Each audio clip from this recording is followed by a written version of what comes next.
মা ফাতেমা রাদিয়াল্লাহু তাআলা আনহা তিনি ঘরখানা দেখার পরে বলতে লাগলো, বলে স্বামী গো, ওগো স্বামী আমার, এই বাড়িতে থাকা হবে, কিন্তু স্বামী গো একটু চারি সাইডে একটু ঘেরাও দিয়ে দিতে হবে, একটা বেড়া দিয়ে দিতে হবে, যেন এই বাড়ির দিকে যেন কেউ নজর না দিতে পারে। হযরতে আলী রাদিয়াল্লাহু তাআলা আনহু তিনি বাবাজি খেজুরের গাছের আপনার খেজুরের গাছের পাতা কেটে কেটে কেটে বাবাজি তিনি কি করলেন, বাড়ির গোটায় বান্ডারি দিয়ে দিল। বান্ডারি দেওয়ার পরে বেরাদুল ইসলাম মুয়াজ্জিন সামানিকরাও ওই বাড়িতে আপনার ঘনসংসার করে বাবা, কোনো ঝামেলা নাই, কোনো ঝঞ্ঝাট নাই, কোনো রকমের হিংসা নাই। একদিন মা ফাতেমা রাদিয়াল্লাহু তাআলা আনহা তিনার স্বামীকে বলছেন, স্বামী গো 3 দিন ধরে বাড়িতে চুলা জ্বলে না। কদিন গো? আচ্ছা, কোন বাড়িতে 3 দিন যদি চুলা না জ্বলে তোর স্বামী হবে কি গো? স্বামী হবে? দরকার হয় তোর বাপের বাড়ি যা, কিছু চাল ডাল নিয়ে রান্না করো, তাই বলে বাবা চুলা বন্ধ হবে না। এখনকার বাবাজি মুসলমান ভাইরাও, এই সোনা মানিকেরাও, মা ফাতেমা রাদিয়াল্লাহু তাআলা না বলছেন, স্বামী গো বাড়িতে 3 দিন ধরে চুলা জ্বলে না, একটু যদি খাবারের ব্যবস্থা করতেন গো স্বামী। হযরতে আলী বলছে, বলো গো বিবি খাতুনে জান্নাত, আমি মদিনার বাজারে গেলাম, কাজের তালাশ করলাম, কোন জায়গাতে কাজ পেলাম না, ও বিবি খাতুনে জান্নাত, তবে শোনো গো শোনো, আমি তো কাজ পেলাম না। এখন মা ফাতেমা রাদিয়াল্লাহু তাআলা আনহা তিনি বলতেছে, বলো গো আমার স্বামী গো, আপনি কাজ পেয়েছেন না তো কি হয়েছে, আমার একটা চাদর আছে, এই চাদরটা বিক্রি করে আপনি সবজি এবং আটা নিয়ে আসেন। জোরে বলেন।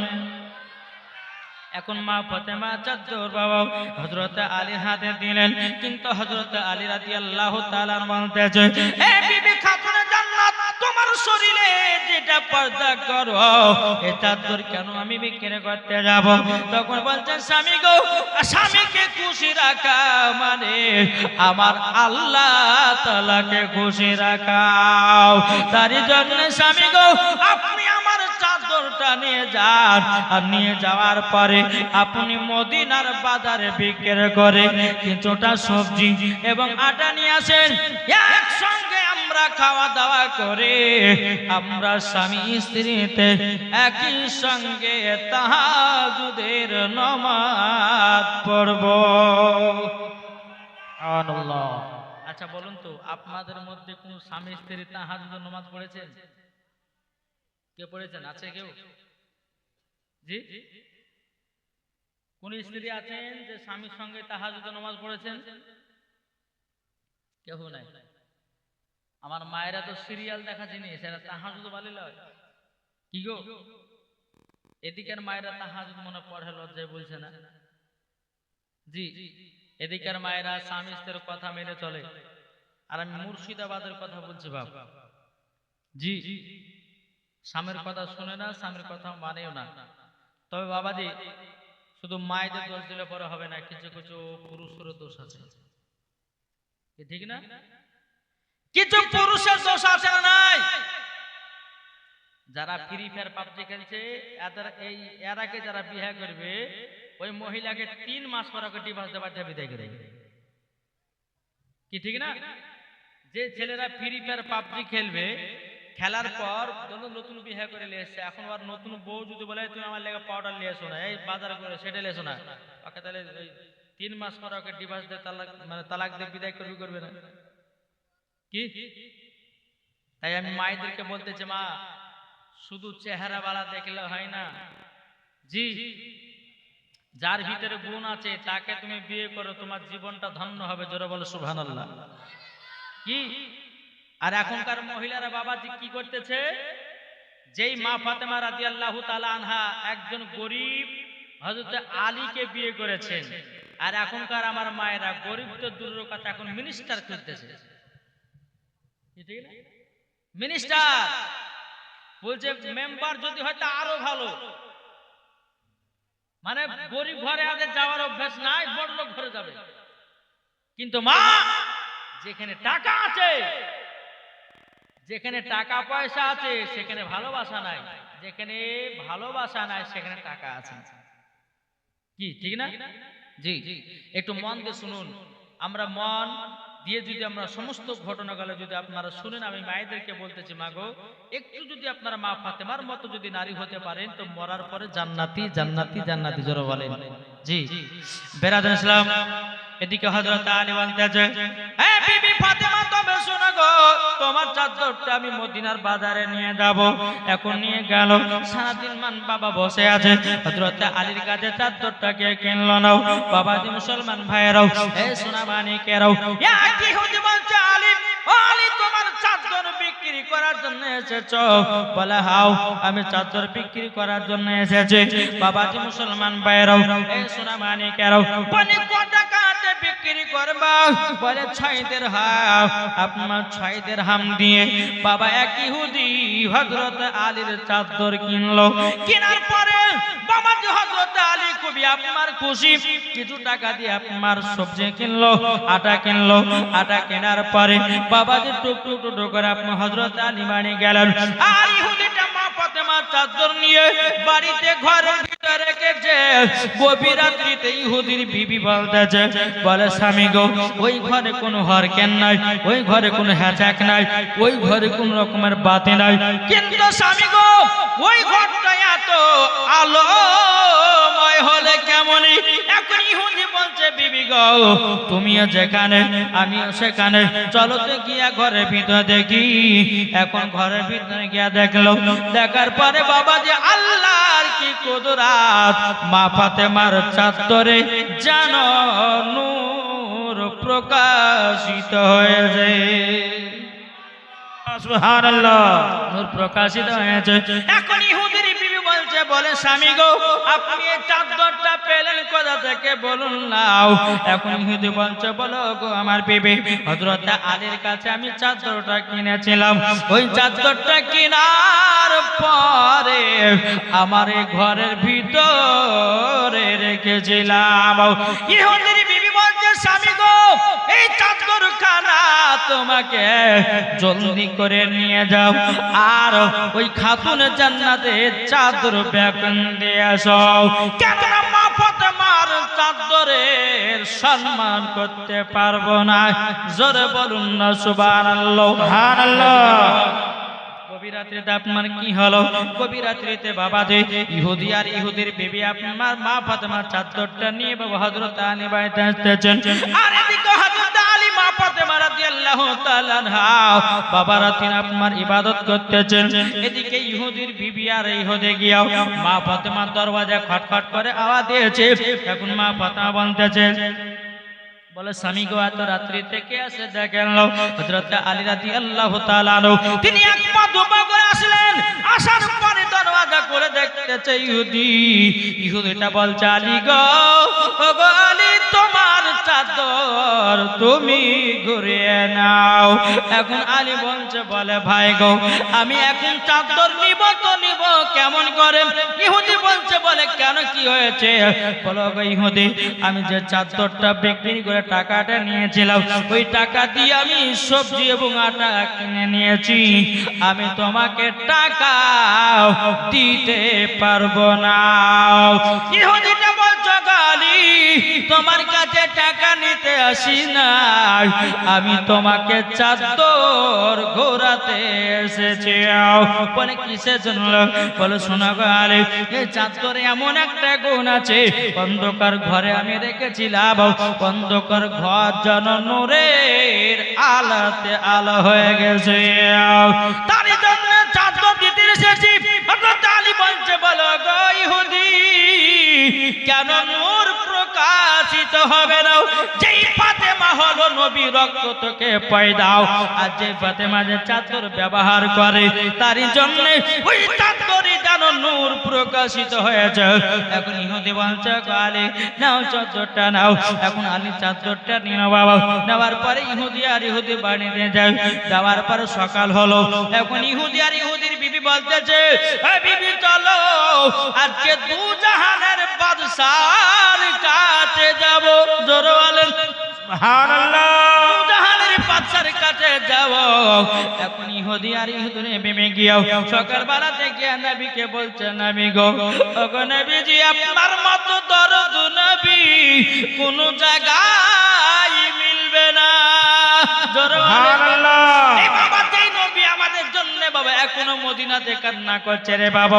আজ আমরা যুবকেরাও না পাচ্ছি নামাজ পড়তে, না পাচ্ছি আপনার নবীর সুন্নাতকে মানতে, না পাচ্ছি বাবা আল্লাহর ইবাদত করতে।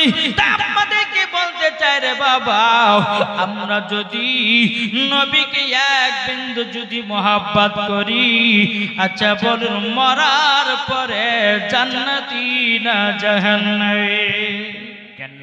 আমার নবী বলছো ইহুদি কি ব্যাপার, হঠাৎ করে আমার দরবারে এসেছে কেন? এখন ইহুদি বলছে, নবী গো, আপনার সঙ্গে কত বেয়াদবি কথা বলেছি। ওগো নবীজি গো, আপনার সঙ্গে অনেক বড় বেয়াদবি করেছি। বলে কি বেয়াদবি? বলে হুজুর গো, আপনার বেটি ফাতেমার চাদর আমি কিনে নিয়ে গিয়ে ঘরের ভিতরে গেছিলাম। অন্ধকার ঘরটাও যেন আপনার বেটি ফাতেমার চাদরে নূরের আলাতে আমার ঘর খানা আলা করে দিয়েছে। সুবহানাল্লাহ। আপনার বেটি ফাতেমার চাদর যদি এত নূর হতে পারে, তাহলে নবী গো আপনি কতই না নূর হবে। সুবহানাল্লাহ। বাবা মুসলমান ভাইরাও, এই সোনা মানিকেরাও, এখন আমার নবীজি বলছো ইহুদি, তাহলে এখন কি করবো? হুজুর আমাদেরকে কলমা পড়ে মুসলমান বানিয়ে নিন। জোরবানে সুবহানাল্লাহ। যখন মুসলমান বানানো হলো, বাবাজি মুসলমান ভাইরাও, আমার নবী বলছো ইহুদি গো, আমি বেধর্মীদেরকে জবরদস্তি কলমা পড়াই নাও। আমার দরবারে যারা আসে আমি তাদেরকে কলমা পড়ে মুসলমান বানাই। বাবাজি মুসলমান ভাইরাও, এই সূরা মানিকেরাও, এখন এদিকে বেরাদের ইসলাম মুআজ্জাজ সামানিকেরাও সকাল বেলাতে বলছে খাতুনে জান্নাত, বলে স্বামী গো, আপনার যে ইহুদি চাদর কিনেছিল উনি কি আপনাকে চাদর ব্যাকেন দিয়ে গেল? বলে হা গো বেবি, রাতে বেলা ব্যাকেন দিয়ে গেছে। এদিকে মা ফাতেমা রাদিয়াল্লাহু তাআলা আনহা তিনি বলছে, বলে স্বামী গো, আপনার চেহারা যতবার দেখি আমি ততই আপনার প্রতি পাগল দিবানা হয়। সুবহানাল্লাহ। এটা ছিল মা ফাতেমার কথা। আর এখনকার মায়েরা বাবা স্বামীদের সামনে কখনো এরকম নাম করে নাও। বাবাজি মুসলমান ভাইরাও, আমি মায়েদেরকে বলতে চাই গো মা জননী, আপনার স্বামী দেখতে কালো হোক, আপনার স্বামী দেখতে খাটো হোক, আপনার স্বামী দেখতে খারাপ হোক, আপনার স্বামী দেখতে বাজে হোক, আপনার স্বামী দেখতে যতই নষ্ট হোক না কেন, বিবিতে যদি একবার বলে স্বামী গো, আপনাকে না দেখলে আমার মনটা কেমন করে। আপনি যদি বলে স্বামী গো, আপনার চেহারাটা না দেখলে আমাকে ভালো লাগে না, আপনার স্বামী দেখবেন অবশ্যই একদিন বেশি করে ভালোবাসবে। কি বেশক। এই আমার কথা বুঝতে পারছেন? জি, আমি মায়েদেরকে বলতে চাই, মা খালা, স্বামী স্ত্রীর মধ্যে ভালোবাসা মহব্বত রাখেন, ওই বাড়িতে আল্লাহ রহমত বর্ষিত হবে। এখন মা ফাতেমার জীবনী যদি বলতে যায় তো ইমাম হাসান হোসেনের ঘটনা কিছু বলতেই পারবো না, তাহলে একটু কেটে দিতে হবে। কি কাটবো না একই লাইনে চালাবো? কি কাটবো? আবার কাল সকাল বেলাতে বলিবেন না তো যে রে হুজুর কাটে কাটে বাদ করে পালিয়ে গেল নাকি? ইয়াও জ্বালা, 3 দিনের জীবনী করলে পরে খুব ঝামেলা হয়। যদি কাটে কাটে ওয়াজ করি, আরে হুজুর কোনটা বললো কোনটা রাখলো বুঝতেই পারলাম না, বলবে না? জি, এবার দোবা আল্লাহুম্মা সাল্লি আলা সাইয়্যিদিনা মাওলানা মুহাম্মদ ওয়া আলি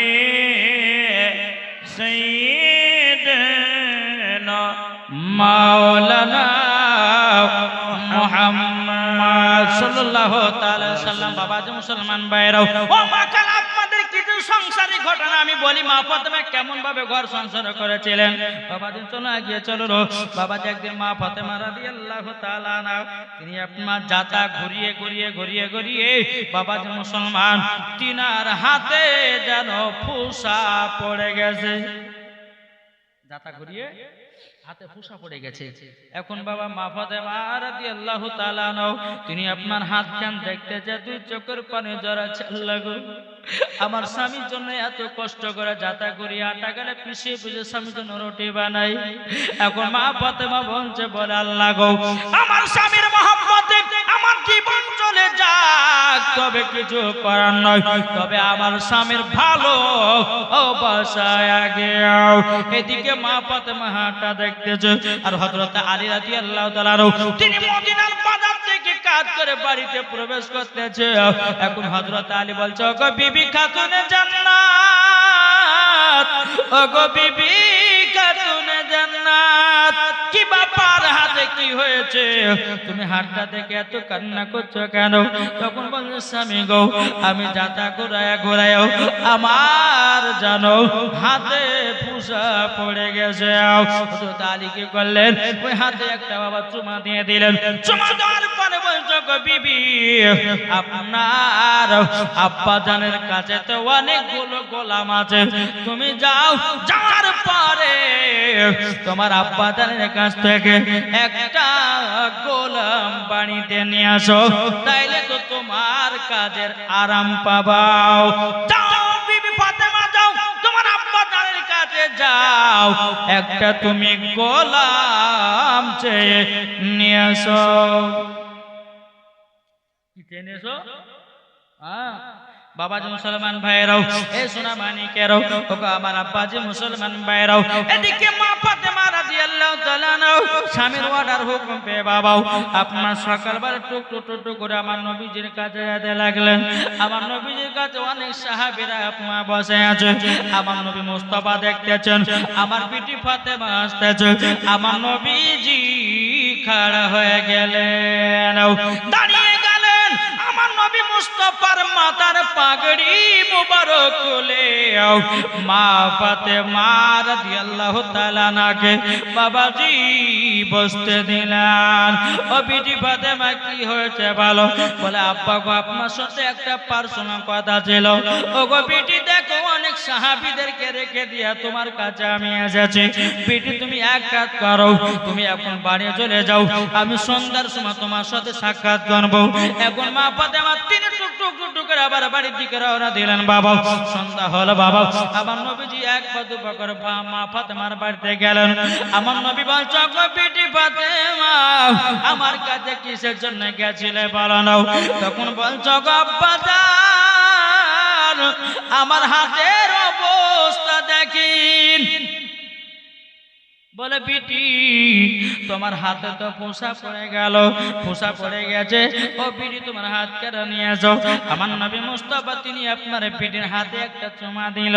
আমার নবী মুস্তাফা দুই চোখের পানি জরা বলছো গো বিটি ফাতেমা, স্বামীর সংসার যারা সঠিকভাবে করবে গো, তারা স্বামীর পায়ে তলায় স্ত্রীদের জান্নাত। জোরে বলেন এ বাবাজি মুসলমান, মা ফাতেমা রাদিয়াল্লাহু তাআলা আনহা দুই চোখের পানি ঝরায়, বাবা দুই চোখের পানি ঝরা কান্না করছে। আব্বা জান গো, ও আব্বা জান হাতে ফুসা পড়ে গেছে, যাতা ঘুরিয়ে ঘুরিয়ে ঘুরিয়ে আব্বা গো একটা যদি আমাকে গোলাম দিতেন, বাঁধে দিতেন গো আব্বা, আমার কাজে বড় আরাম পেতাম। আমার নবী বলছে বিটি ফাতেমা খবরদার, তুমি গোলাম চাইবে না। বিটি তোমাকে যদি এখন একটা গোলাম দিয়ে দিয়ে, প্রত্যেকটা মেয়ের বাবাদেরকে গোলাম দেওয়া জরুরি হয়ে যাবে। তার জন্য বিটি ফাতেমা, আমি তোমাকে গোলাম দিতে পারবো না গো বিটি। আজকে যদি তোমাকে একটা গোলাম দিয়ে দিই, বাঁধে দিয়ে দে, অনেক ঘরের মহিলারা আছে তার বাপেরা ঠিক দিন খাটে দিন খায় এবং নিজের বিটিদেরকে কষ্ট করে মেয়ে দেয়। ও বিটি ফাতেমা, তাদের দ্বারা তো গোলাম দেওয়া তো সম্ভব হবে না। ও বিটি, তার জন্য গোলাম দাম আমি দিব না। আমি যুবকদেরকে বলতে চাই, ওরে ভাই পারলে পরে একটা গরিব ঘরের মেয়েকে বিয়ে করে বাড়িতে নিয়ে এসো। কি গো, এখন অনেক যুবকদেরকে দেখা যায়, বেটার বাপেদেরকে দেখা যায়, বাবা দেখা যায় কি বাবাজি একটা মেয়ে পছন্দ করে এসেছে, এখন বাপের কাছে বলছে, বলছে আর টিয়ার গাড়ি লাগবে, অ্যাভেঞ্জার লাগবে, বলছে আপনার বক্স খাট লাগবে, বলে এসি ফ্রিজ যত যা লাগবে বাবা সব কিছু আপনার চাইলে বসে আছে। কিন্তু আল্লাহর পবিত্র কোরআন বলতেছে, যেই যুবকেরা মেয়ের বাবার কাছে যৌতুক চেয়ে নেয় পাকা গোল গোলা হারাম। ও ভাই তুমি একটা পুরুষ, একজন মহিলা যদি তুমি দায়িত্ব না নিতে পারো, তোমার মতো মেয়ারে কেহ নাই। কি গো, নাইলে পরে তুমি পুরুষ হয়ে মেয়ের বাবার কাছে টাকা চাইছো, এটা বাবাজি খারাপ নয়? কি গো, এখন অনেক বাবা ডিজিটাল বাবাজি মেয়ে দেখা বাড়িয়েছে, কেমন জানেন তো, যাচ্ছে আপনার বাড়িতে বিটি আছে, বলে হ্যাঁ তো আমার বেটা তো চাকরি করে, তো একটা মেয়ে ভালো খুঁজছি তো পাসি না গো। ও তো বসেন, বসলো, বসার পরে বাবা বলছে আমার বেটার বিটির সঙ্গে বিয়ে দেবো, আমি কোনো যৌতুক ফৌতুক কিছু নিব না। বুঝলেন, প্রথম আমার কথা বুঝে যান, মেয়ে দেখতে যাচ্ছে কি করে দেখে, মেয়ে দেখতে যাওয়ার সময় যৌতুক মতুক নিব না, এমনি বিনা দাবিতে বিয়ে দেবো। এবার বাবা দেখা সাক্ষাৎ হয়ে গেল, এবার বিয়ের দিন তারিখ ঠিক হয়েছে না, হ্যাঁ সেই দিনে বলছে, দেখেন বিহাই যৌতুক মতুক তো আমি কিছু কথা বলিনি, যদি আপনার জামাইকে যদি একটা বাইক দিতে পারেন তো আপনার বেটা বেটি চড়বে। চাইছে কি হয়ে গেলে, বুঝে একটা জামাইকে গাড়ি দিলে পরে আপনার বেটা বেটি চড়বে। তো মেয়ের বাবা বলছে ঠিক আছে তাই দিলেন। আবার কিছুদিন পরে বলছে আচ্ছা বিহাই যাই হোক, একটা যদি আপনি বক্স খাট দেন তা আপনার বেটা বেটিতে শুবে। এইরকম ভাবে আপনার চাহাতে চাহাতে চাহাতে একবার টুটি পর্যন্ত ধরে নিচ্ছে। এদিকে আবার বলছে যৌতুক নিব না, আবার চাহাতে চাহাতে আবার টুটি ধরে নিচ্ছে। তাহলে বাবাজি মুসলমান এইরকম করলে হবে? একজন পুরুষ হয়েছো, বিনা দাবিতে বিয়ে করো মেয়েটাকে। যদি মেয়েটার বাবা মা যদি ইচ্ছা করিত খুশি করে কিছু দেয়, সেটা নেওয়া কোনো অসুবিধা নেই। তাইলে আপনি যৌতুক চাচ্ছেন 5 লাখ 10 লাখ 15 লাখ, এই 4 চাকা লাগবে, এই অ্যাভেঞ্জার লাগবে, তারপরে বলছে 8 টিয়ার লাগবে, এই কি লাগবে কি লাগবে সব কিছু বাপের মেয়ের বাবার কাছ থেকে যৌতুক চেয়ে নিচ্ছে। তাইলে বাবাজি মুসলমান, ওই যুবক যখন মরার পরে কবরে যাবে, আর মুখে এমন ভাবে আপনার আগুন দেওয়া হবে, আর আগুন আপনার লাড়ির ভিতরে যাবে, লাড়ি মাড়িকে সব পুড়িয়ে আপনার পায়খানা দাঁত দিয়ে বেরিয়ে যাবে। এটাই হচ্ছে আপনার হাদিস, আর এটাই হচ্ছে বেরাদর ইসলাম শাস্তি হবে। যে একজন পুরুষ একজন মহিলাকে বিয়ে করলে পরে তার বাপ মার কাছে যৌতুক চাওয়া চলবে? চলবে না। জি বাবাজি মুসলমান সোনা মানিক, তা আপনাদেরকে বলতে চাই, একজন গরিব ঘরের মহিলাকে বিয়ে করো। আর বিয়ে করবেন কাকে জানে? জি ওই বাতাস খাতুনকে বিয়ে করেন না। বাতাস খাতুন কারা জানে? যারা মাথায় উন্না ব্যবহার করে না। কি আপনাদের এলাকা আছে নাকি? আছে? হ্যাঁ, এই মাথায় যারা উন্না ব্যবহার করে না এদেরকে বিয়ে করে নিয়েছেন না। কেন বলছি? এই বাতাস খাতুনকে যখন নিয়ে আসবেন আপনার বাড়িতে বরকত আর হবে না। জি তা আপনাদেরকে বলতে চাই বাবাজি মুসলমান, একজন মহিলা দেখবে, মহিলাদের মধ্যে সব মহিলা যে খারাপ তাও নয়, কিছু কিছু মহিলা ভালো, কিছু কিছু মহিলা খারাপ, কি ঠিক না? তো বাবাজি মুসলমান, আমার নবী করিম সাল্লাল্লাহু আলাইহি সাল্লাম বলেছে, তোমরা বেটা বেটি যখন বিয়ে দিবে তার বংশের পরিচয় কি আছে না আছে সব দেখো, খোঁজ করো। জি তারপরে আপনার বেটা বেটির বিয়ে দেন। নাইলে বাবাজি এখনকার বাবাজি সাতাল কি চামার বাবাজি একটু দেখতে সুন্দর লিয়া পালিয়ে গেল, বুঝলেন? লিয়া পালিয়ে যাওয়ার পর 3 মাস পরে একটা আপনার ওই কলু করে বাচ্চা লিয়ে বাচ্চা ঢুকছে। কি করবো, হয়ে গেছে তখন মাইনে এলি করছে না করছে না গো। জি তো বাবাজি মুসলমান, যাই হোক আমি মা বোনদেরকে বলতে চাই, মা খালা শোনেন, আর আপনাদেরকে বলি যে অনেক আপনার ছেলের বাবারা আছে, ছেলের বাবারা কি করে, মেয়ের বাবার কাছে গিয়ে বলে বিহাই আপনার মেয়ে কোরআন শরীফ পড়ে আছে, আপনার মেয়ে নামাজ পড়ে, আচ্ছা আপনার মেয়ে আপনার পর্দা করে, সব কিছু জিজ্ঞাসা করে এলো। কিন্তু আমি বলতে চাই এটা যে যারা মেয়ের বাবা হবে আপনারাও আপনার ছেলের বাবাকে জিজ্ঞাসা করেন যে আপনার ছেলে কোরআন পড়তে জানে কিনা, আপনার ছেলে নামাজ পড়ে কিনা, আপনার ছেলে ভালো কাজ করে কিনা, আপনারাও জিজ্ঞাসা করেন। ও শুধু মেয়ের নামাজ পড়বে আর ছেলে নামাজ পড়বে না? আগো আপনার ছেলের বাবারা কি করে? মেয়ের বাবার কাছে যে বাবা যে সব কিছু মেয়েটা দেখে, নামাজ পড়ে, এই কোরআন পড়তে জানে কিনা, এটা সেটা জানে কিনা। ও মেয়েটা সব লাগবে আর বেটাটা লাগবে না? তোমার বেটা কি পড়াইছে তাহলে? আরে ভাই, তোমার বেটা যদি নামাজি হয় তো একজন নামাজি বউ পাবে, তোমার বেটা যদি কোরআন পড়ে একজন আপনার কোরআনওয়ালি বউ পাবে, একজন ছেলেটা যদি আপনার সঠিক পথে চলে তার কপালে বাবা যে একটা সুন্দর মহিলা জুটবে। ঠিক কি না? আরে এখনকার মহিলারা তো আজ মৌলবীদেরকে পছন্দ করেই না, বুঝে মৌলবীদেরকে বিয়ে করবে না কেন? বলছে মৌলবীদের দাড়ি আছে। আর পাগলি কহিকার, যেই মহিলা দাড়ি দেখে ঘৃণা করবে ওই মহিলাকে মরার পর ওকে জাহান্নামে দেওয়া হবে। যেই খাতুনে জান্নাত আমার নবী মুস্তাফা দাড়ি মুবারককে নিয়ে মুখে লাগাতেন, জোরে বলেন সুবহানাল্লাহ। এক একটা দাড়িতে 70টা ফেরেশতা খেলা করে, জোরে বলে। আর আমার নবীজি বলেছে যারা দাড়ি রাখবে তাদের যৌবনকাল কমবে না। কি গো, এটা আমার নবী মুস্তাফা বলেছে। এখনকার যুবকের বাবা যে দাঁড়ি মারি চাইছে, বাবা যে বিয়ে করছে 3 মাস পরে বাবা যে কবিরাজের কাছে বলছে কবিরাজ আপনি ছাড়া আমার কোনো গতি নাই। বুঝেছেন? আমি গভীরে যাচ্ছি না বাবা জি, কবিরাজ আপনি ছাড়া কোনো গতি নাই। কিন্তু খোদার কসম করে বলতেছি আমার নবী মুস্তাফার সুন্নতি খাবার যদি আপনি খেয়ে যদি সঠিকভাবে যদি আপনি চলতে পারেন তো জীবন আপনাকে ডাক্তারের ওষুধ খেতে হবে না। কি গো, আজকালকার আমি হক কথা বলে বাপ রাগ করেন না, আজকালকার বাবা যে 3 ছেলে 4 ছেলে মা বাবা যুবক ছেলে সাথে পালিয়ে যাচ্ছে। কি বলেছে না কেন? স্বামীর দোষ থেকে। জি, স্বামীর দোষ থেকে পালাচ্ছে। তাই আমি যুবকদেরকে বলতে চাই কয়েকটা নবীজির সুন্নতি খাবার বলবো, ওই খাবারগুলো ঠিক টাইম মতো যদি খেতে পারেন তা আপনার শরীরও ঠিক থাকবে। এটা কোনো বানাওয়াটি কথা নাই, কোরআনে উপমান আছে, হাদিসে উপমান আছে।